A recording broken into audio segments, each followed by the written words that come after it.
Understanding the technology that powers the money is essential.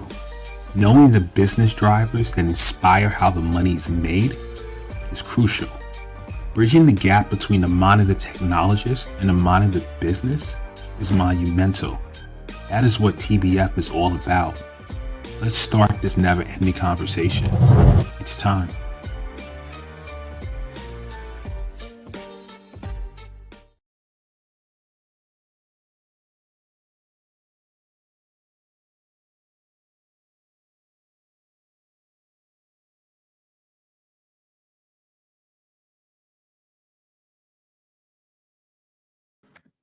Hi, that was a little snafu. My mic was muted. So listen, welcome to another episode of the Tech Behind FinTech. I am your host, Nnamdi Osuagwu.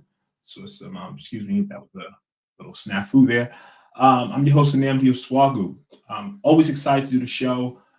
Today we have a very interesting topic. How can ChatGPT help the FinTech industry? And for those that don't have no clue what ChatGPT is, we'll be going over that and going over a little history on chatbots and artificial intelligence. As always, before we jump into the main topic of the show, I'm just going to go over some brief current news. This topic today is a lot to cover, so the news is going to be brief. So with that said, let's do some housekeeping first. As always, your comments are always appreciated. If you have comments, if you want to add to the discussion, questions, shoot them over. And we'll add it to the discussion. We are streaming live from Facebook, LinkedIn, Twitch, and YouTube. We also have a separate feed going on from Instagram. And for my Instagram people, if you want to see the slides and things that we post, please go to the techbehindfintech.com. All these shows will be converted to podcasts also. So the slides that we post, I'm going to have to read through them for the podcast audience.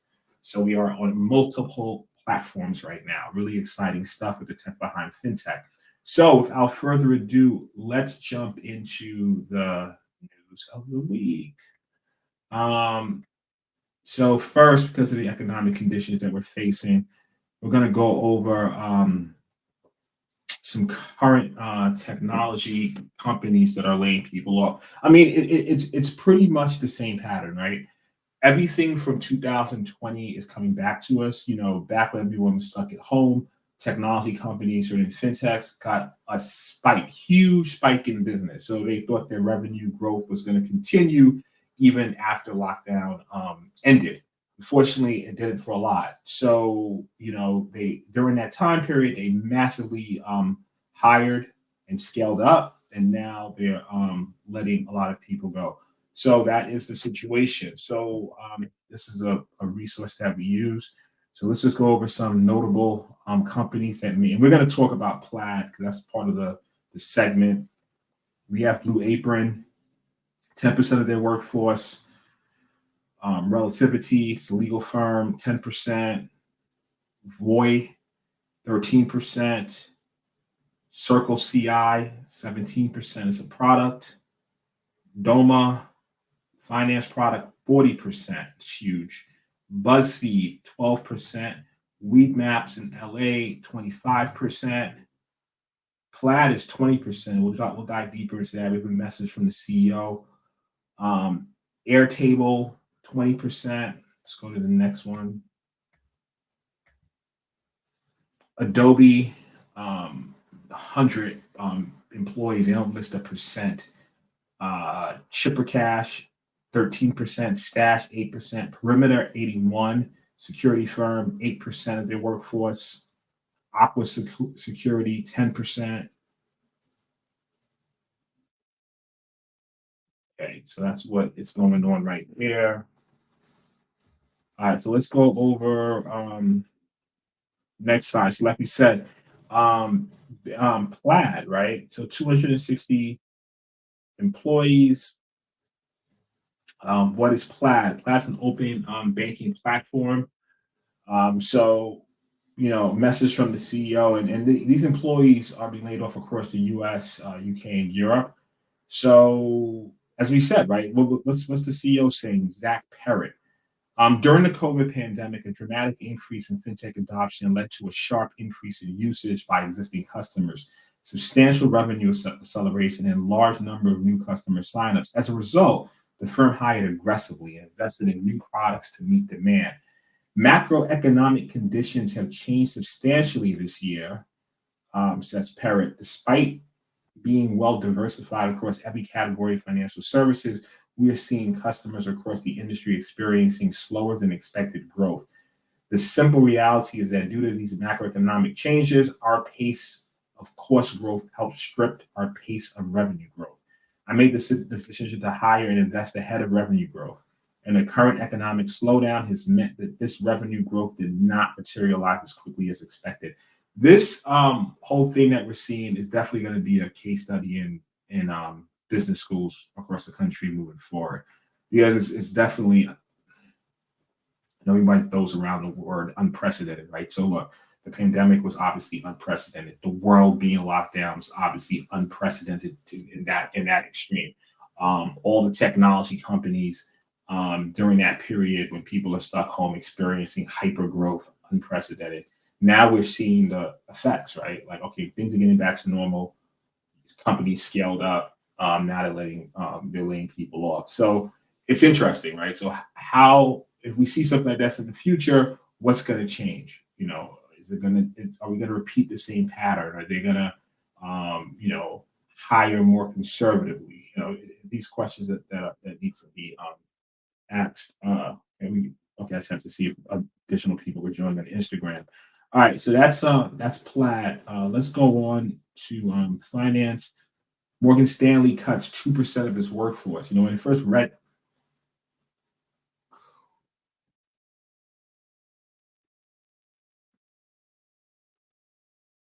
someone posted something, but it's a promotion. I'm getting okay. Guess things are getting more. Yeah, we have comments coming in, but it's not the type of comments I want to post right now. Look at that offline. All right, so Morgan Stanley cuts 2% of its workforce, right? So when I first read it, 2% doesn't sound like a lot, but with 81,000 employees, 2% equates to 1,600 positions. So as of September 30th, they had about 81,000 employees. So currently, their job cuts impact 1,600 positions within the firm. Morgan Stanley's making modest job cuts worldwide. CEO James Gorman said last week the bank had more than 81,000 employees worldwide in September. Interesting to note, I also read that I think on the wealth side that unit wasn't as impacted. While financial advisors in Morgan Stanley's wealth management division are not being let go, there'll be job cuts in the unit. They said wealth accounted for 47% of the revenue of Morgan Stanley. So that's a very interesting stat right there. So the advisors are not being touched. Got more people joining on Instagram. It's good. Yeah. So that's what's going on there. So listen, it's about 12:08 right now. Trying to keep on time with the show these days. The next thing is we want to go to the main topic after this news segment. And the main topic today is how can ChatGPT help the fintech industry? So let's go here. Let me remove this slide and see what's next. Actually, all right. So let's take a step back, right? So it's a lot to explain. Let's start off with the simple concept. So ChatGPT is created by a company called OpenAI. And if you look at the show title, OpenAI is a research firm, and there's a research firm dedicated to creating all of these different AI tools. They have Instruct GPT, Chat GPT, and a slew of others in terms of the research. It's in the show notes. So Chat GPT, it is a chatbot. What is a chatbot? Chatbot is a a program designed to simulate like conversations with going back and forth with a human. You'll see them a lot. You'll see them a lot of different websites you hit where you're dealing with customer service. You're not speaking to a real person. It's a chatbot. It's a natural language AI powered running on some type of model back there you're going back and forth with customer service, and the company's data is being used as the model, and that's how they're getting this information. So you'll see it a lot when you call your cell phone, when you go to the website of your cell phone provider, and so forth. But the beauty and interesting thing about ChatGPT is that it just takes it to another level. I'll tell you the story on how I was playing with it, but let's just go over some stuff real quick. Let's go over some history. So just did a little bit of research. The first chatbot was created. It's called Elisa. It's considered the first chatbot in the history of computer science, developed by Joseph Weizenbaum. It's 1994. That term chatterbot was coined. Elisa operates by recognizing keywords or phrases from the input to reproduce a response using those keywords from a pre-programmed responses. So, Elisa would pick the word mother and respond by asking an open-ended question. Tell me more about your family. It is safe to say that since then, the whole chat technology has come a long way. Let's move forward. What do we have here? So ChatGPT, right? It's really cool. In simple terms. Well, let me see what else is going on. Yeah, so you can ask it a whole slew of questions. We're going to get into it because this is some experimentation that I want to present to you guys. You can ask it to explain what quantum computing is in simple terms. You can ask, you can ask it to, any type of question. How it's going to impact the financial services side or fintech community. It's interesting. Customer service tasks for sure.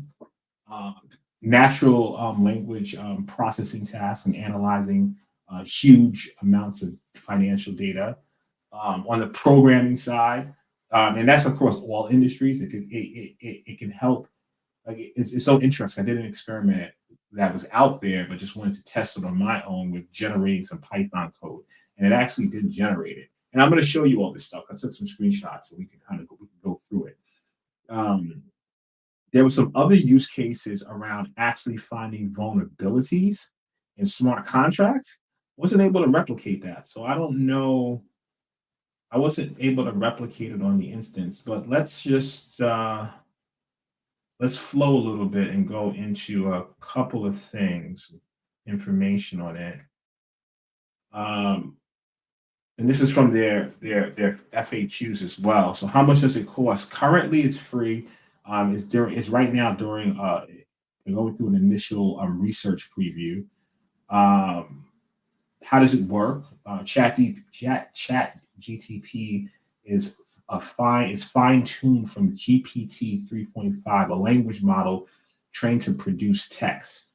Chat GPT was optimized for dialogue using reinforcement learning and human feedback, a method that uses human demonstrations to guide the model towards desired behavior.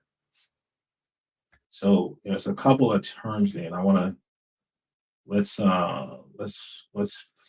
break some stuff down, man. So first, let's understand the whole concept of artificial intelligence, which is basically the ability of a computer or a machine to mimic intelligent human behavior. So that's like the simple, quick definition of. So there's subdivisions or subsets of AI, and that includes machine learning. And now from machine learning, there are different types. There's supervised learning, unsupervised learning, and what we just heard, reinforcement learning. So what does all of that mean? Supervised learning, essentially, you're making predictions or decisions based on labeled data. where unsupervised learning, you don't have labeled data. You just have a lot of data, and then the model that is created, you'll need to identify patterns, anomalies, and relationships. So in the case of ChatGPT, it's leveraging unsupervised learning in conjunction with reinforcement learning. What's reinforcement learning? Think about it like Amazon or Netflix, right? You know, when you buy something and it goes, oh, here's some other suggested things. Now you get that. From my understanding, you're now reinforcing. It's like, okay, this is the type of stuff that you like, similar to movies and things like that. And now when you go on, you start seeing more of your favorites without even telling it. So it's being trained and reinforcing that. And I will say this, right? My goal is to update my AI and machine learning knowledge. I'm actually taking a advanced artificial intelligence and machine learning class next semester. And full disclosure, currently in addition to everything that I do, I'm also a PhD candidate at Morgan, and AI is one of the things that I want to cover. And so it's pretty interesting stuff. So it's a learning exercise for us all. But I wanted to just kind of paint that initial baseline. And funny story, right? When I went this week to get access to Chat GPT, I was unable to. It said that if you go there now, you still may be unable to. So it was a massive user. Through the university, though, and specifically my advisor, Dr. Osuagwu, I thank you a lot, I got access. So there's benefits to playing both sides of the fence, the industry and then also academic, because you get access to really cool things you can experiment with. So shout out to Dr. Osuagwu for that. So let's go over some stuff real quick. So, what better way to leverage for the purposes of this show, Chat GTP, let's actually ask Chat GTP some questions. So the first question I asked, based on the definition is like, what's natural language? And it says natural language refers to a language that is used by humans to communicate with one another, right?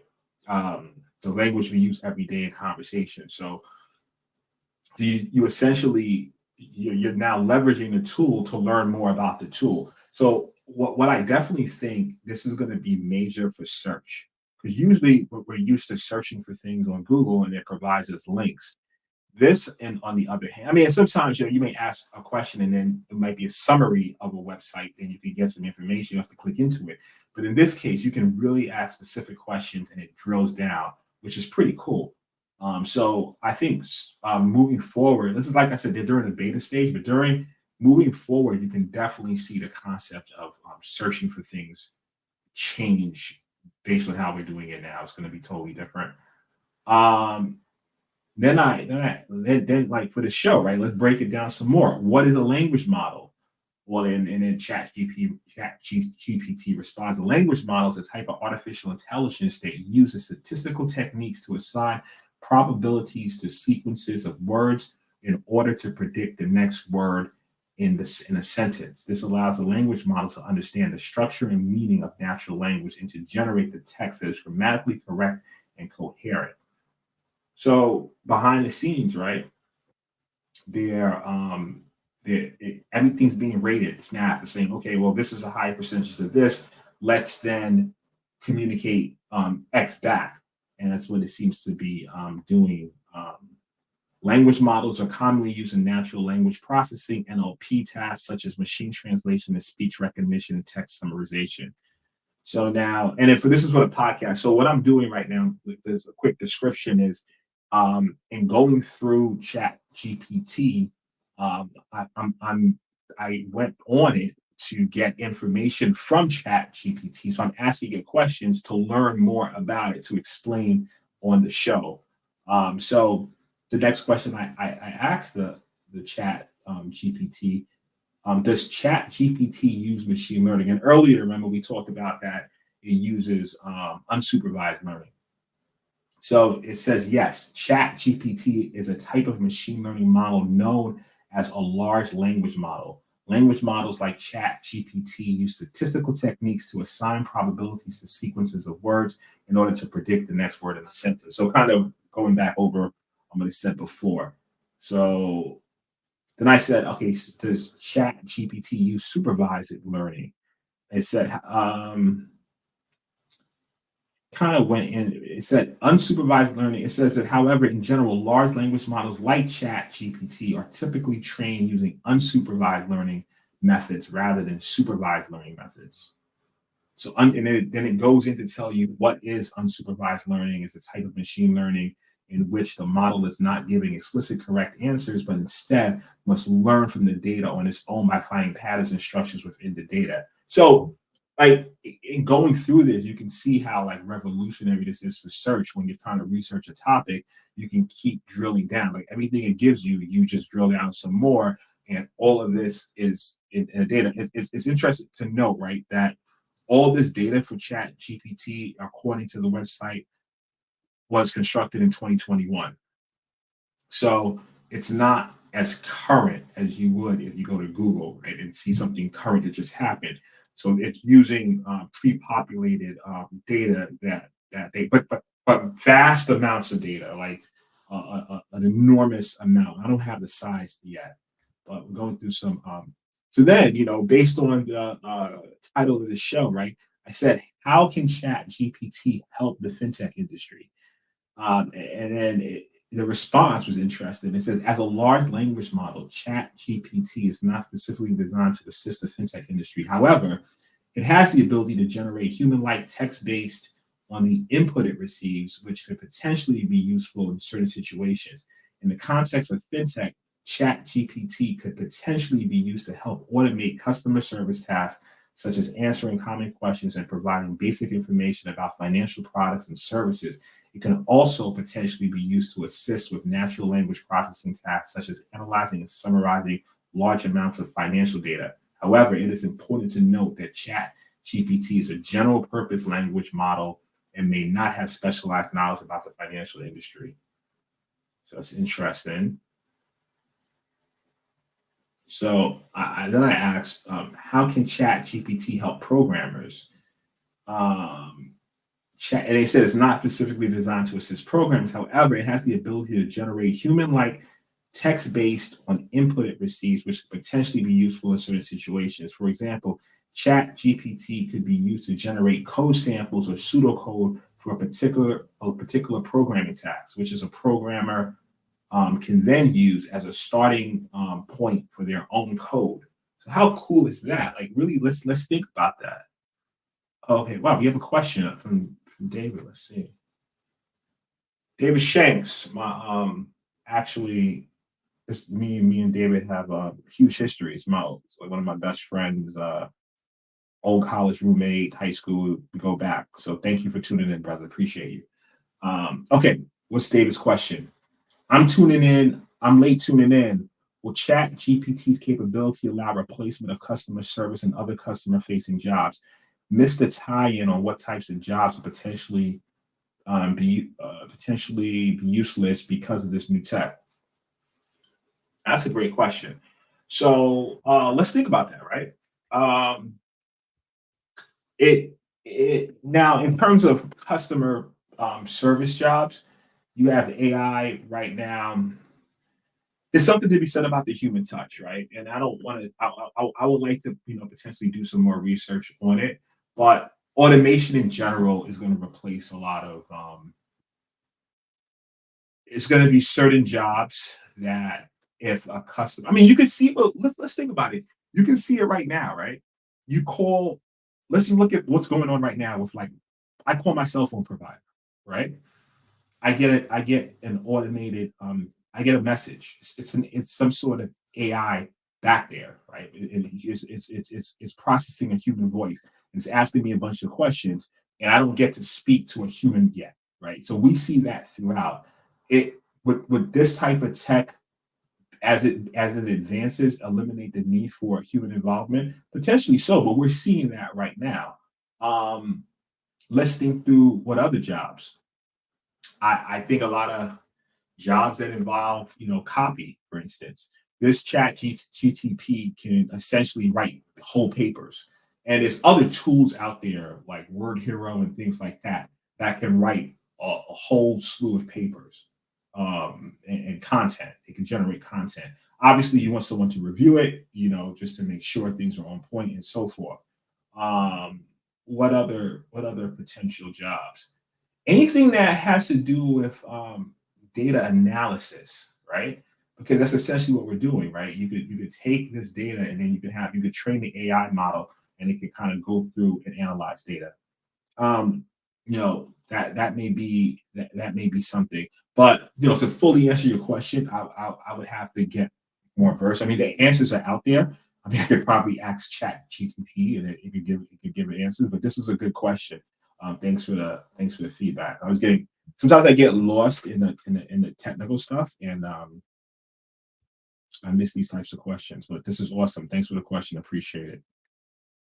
And it's worth experimenting. I mean, if you Google ChatGPT, if you could get access, great. I know I wasn't able to get access traditionally. I have to go through my university and my advisor, but it's worth experimenting. And I'm going to put I'm going to show some screenshots of some experimentation. Wow, time just flew. I was like so the one thing was this, right? Earlier on, I saw articles on how this on tweets and people wrote on how ChatGPT can exploit vulnerabilities in code. I wasn't able to reproduce that, right? So let's go here, right? So you put some code in. Like I said, I'm trying to exploit a smart contract. This particular Solidity code that I have on the screen is an exploit. It has vulnerabilities in it. And I said, what's the bug? It replied by they replied with an error. So, and I'm not saying so. If someone else did the same experiment supposedly and it worked, I don't know. That's not working. But what's interesting, they said an error occurred. This issue persists. Please contact us through the help center. Then I went back and asked a simple question on the same thread. I said, can ChatGPT find exploits in smart contract? It responded, too many requests, please slow down. I had to log out and log back in for it to work. So it was reports that this particular it can find vulnerabilities in your Solidity code and smart contracts. I wasn't able to reproduce that. Before heard people joining on IG. Yeah, Mayor, appreciate you, brother. All right, so another thing I wanted to try to experiment with based on the fintech industry. I said, provide a financial analysis on Plaid. It replied that I'm sorry, but I'm not able to provide a financial analysis on Plaid or any other company. As a large language model trained by OpenAI, my primary function is to assist with generating human-like text based on the input that I receive. I do not have the ability to access external information or perform financial analysis. So then I said, provide a 20-year trend on the NASDAQ. It was basically a similar response. I was able to do so. But what it was able to do, so I took another experiment, generating Python code. So generate Python code that uses GCP, Google Cloud Provider is what it stands for. Right, hold up, another question. So is this essentially or potentially an upgrade to Siri and Google? Yeah, I mean, pretty much. That's a good way to put it.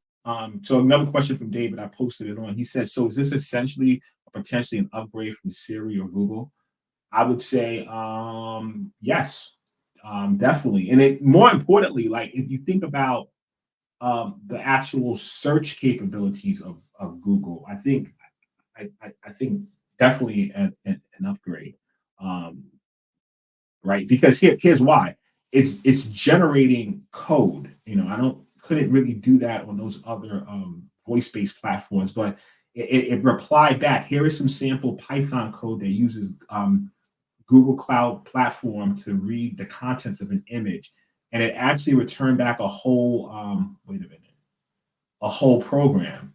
So that's cool. I mean, just so you think from a developer standpoint, sometimes I can speak for myself, you haven't touched the language in a while. You know what you want to do, you know where you want to go, but if you just had like a good head start, that's why we look at code samples and try to replicate. But this, actually returns a block of code, which is very, very interesting. Then it responds, well, this code imports the necessary libraries from the Google Cloud Platform API, including the vision and language libraries. It then creates a client for each of the GCP services that will be used, the vision API and the natural language API.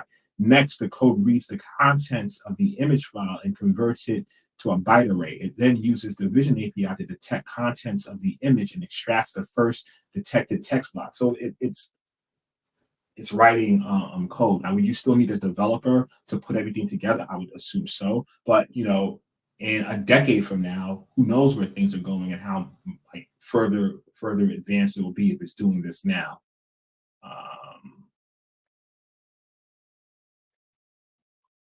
Let's see what else we have here. Oh, last experiment. So because it wrote code to do something, I said, okay, let me try to can you generate Python code to exploit a website, right? And it said, I'm sorry, but I'm not able to generate code to exploit a website. As a large language model trained by OpenAI, my primary function is to assist with generating human-like text based on the input that I receive. I do not have the ability to access external information or generate code for malicious purposes. My training data and capabilities are focused on generating text, and I do not have the ability to provide information or code that could be used for illegal or harmful activities. So I thought that was an interesting note, just trying to push it. Mind you, um, I think this thing came out November 30th. Yeah, I think it came out November 30th. I didn't confirm that, but it's recent. So my goal was to do a show on it today. It's like an initial introduction. Um, Future guests, I'm going to bring on someone who's a lot more versed in AI and ML space, and we can answer those type of questions like job impact and really dive into it. But the researcher in me, I saw a lot of this stuff going on in Twitter and people talking about it. I wanted to experiment for myself, bring it to you guys, just look and see, okay, based on what everybody's saying, can I actually accomplish the same thing on my side? And was unable to do so, at least for the smart contracts. So I was like, when I first saw it, I saw like it can actually find vulnerabilities in smart contracts. I was like, that's because that's something that's constantly getting exploited, and like millions and millions are being lost. And you have a lot of companies that work on the security, like the vulnerability assessment of smart contracts and so forth. So when I saw that's a potential for this, I was pretty excited. But when it was unable to do so, I was like, okay, that's interesting that someone reported it. But like I said, it's relatively new. They're still in beta, so it's a lot of experimentation. If you have the ability to access it, definitely do so and play around with it. People have experimented writing papers and so forth. So like I'm still playing around with it. I know people are sometimes writing, entertainment purposes. I'm really just trying to see how the potential for this thing. More importantly, in the future, how can you leverage? Because they're not a nonprofit; they're a for-profit. So I'm sure they're gonna allow companies to leverage their libraries and build on top of it. So that will be interesting as well. Yeah. So altogether, that is the show for today. Let me know if you have additional questions, and I'll hold up before I conclude. David, really appreciate you for the questions and for tuning in, and everyone. Definitely appreciate it. Let me shout out my man Amir. See him tuned in on IG. Really appreciate it. Chooks _APPY.ETH. Thanks for Francisco _B9, Resilient 84, Secure Boards 82, my man. Thank you all for joining, and anyone else that I missed. Definitely appreciate you viewing the show today. Every Friday we are live 12 p.m. EST. So you can join us the next week, and we will be back same time, same bat channel. So on that note, I will conclude the show for today. Thank you for tuning in. Yeah, man, thanks for all the views and so forth. Hold up, got another question. Oh, wait. LinkedIn user. Time to think about the security risk behind the ChatGPT and also the implication with bots. I wonder who that user is. If somebody will see the name, I think it's one of our viewers, Medina. I'm not sure. But yeah, I mean, all this stuff. I mean, that's one of the things we talk about in the research, that I do, right? When you look at the security implications on AI, ML, and everything. I mean, if you can, I mean, listen, we can just think about it in basic terms, right?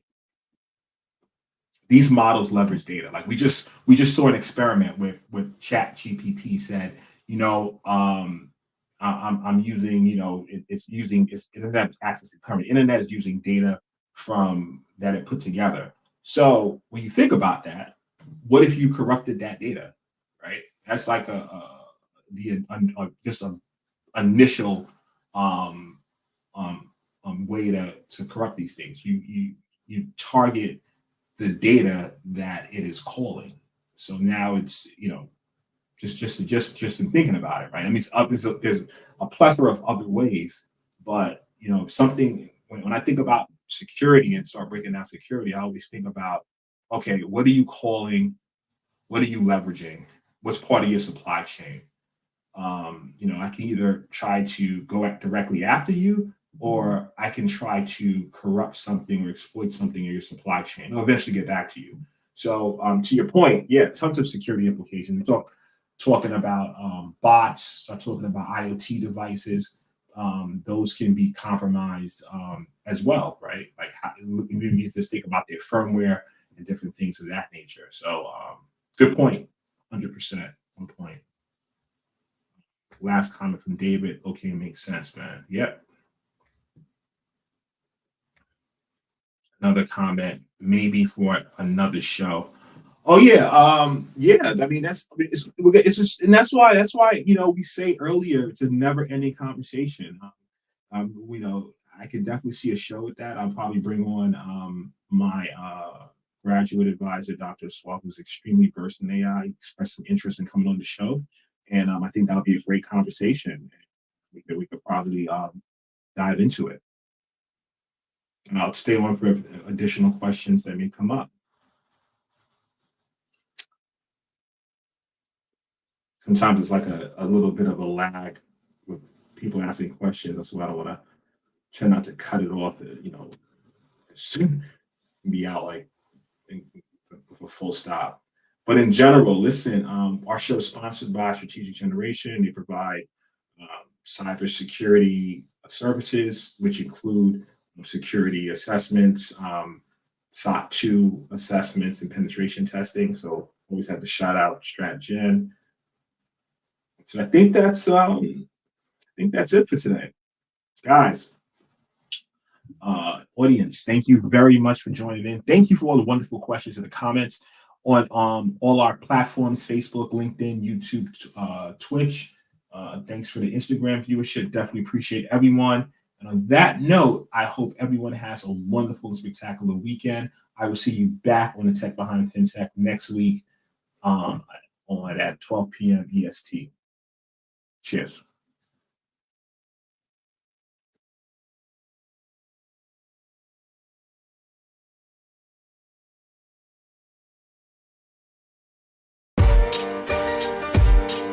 Understanding the technology that powers the money is essential. Knowing the business drivers that inspire how the money is made is crucial. Bridging the gap between the mind of the technologist and the mind of the business is monumental. That is what TBF is all about. Let's start this never-ending conversation. It's time.